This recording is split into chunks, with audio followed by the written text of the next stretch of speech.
Haryana BJP के अध्यक्ष नायब सिंह सैनी इन दिनों एक्शन मोड में नजर आ रहे हैं।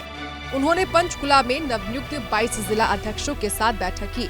इस मीटिंग के बाद प्रदेश अध्यक्ष नायब सिंह सैनी ने प्रेस कॉन्फ्रेंस की। उन्होंने जानकारी दी कि बैठक में किस तरह 2024 में नरेंद्र मोदी के नेतृत्व में देश में बड़े बहुमत से सरकार बने, इसको लेकर चर्चा हुई है। हमारे जिला अध्यक्षों की आज जो नई नियुक्तियां हुई हैं उसको लेकर के पहली बैठक हमने बुलाई है। परिचयात्मक बैठक थी और आने वाले समय के अंदर 2024 में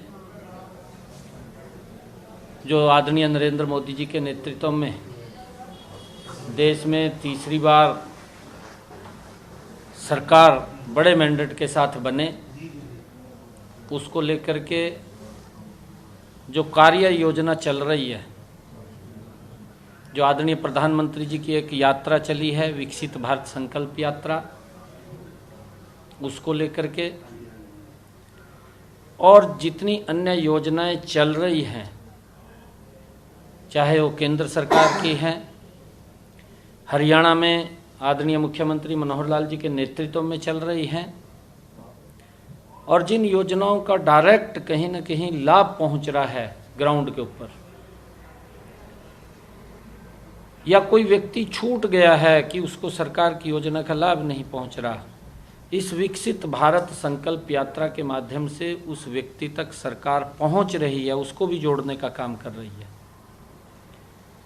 आज इन सब बातों को लेकर के आज सभी जिलाध्यक्षों से बात हुई है कि गति से हमने आगे इन योजनाओं को धरातल के ऊपर उतारते हुए लोगों तक लाभ पहुंचाना। ये पहली ऐसी सरकार है कि जो कहा है उसको किया है।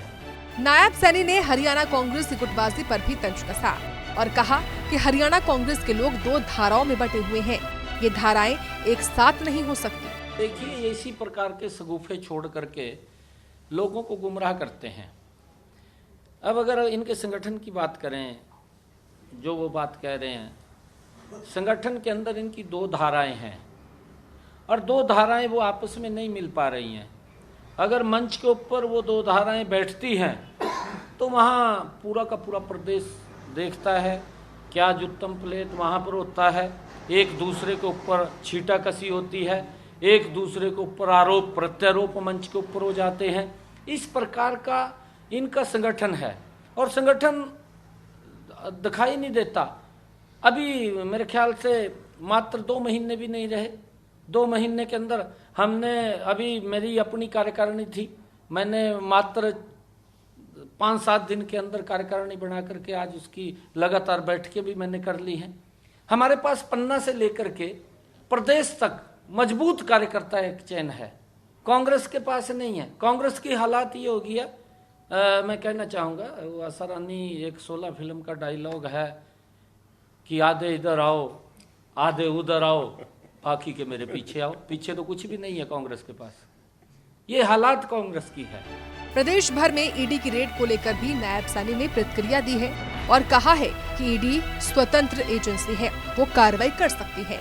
ईडी पहले भी काम करती थी, आज तो काम नहीं कर रही है, स्वतंत्र एजेंसी है और जहां उसको लगता है कि यहां से गलत हुआ है वो स्वतंत्र रूप से उसके खिलाफ कार्रवाई कर सकती है जाकर के, क्योंकि भ्रष्टाचार हुआ है। मैंने कहा है कि उसका उदाहरण भी मैं आपको बताना चाह रहा हूं कि कांग्रेस के समय भ्रष्टाचार किस गति से बढ़ता है और बीजेपी के अंदर नरेंद्र मोदी की सरकार में विकास किस गति से बढ़ता है, ये एकदम आंकलन देखने को मिल रहा है। झारखंड के अंदर कांग्रेस के राज्यसभा के सांसद कितना करोड़ों रुपया उसके घर से मिला।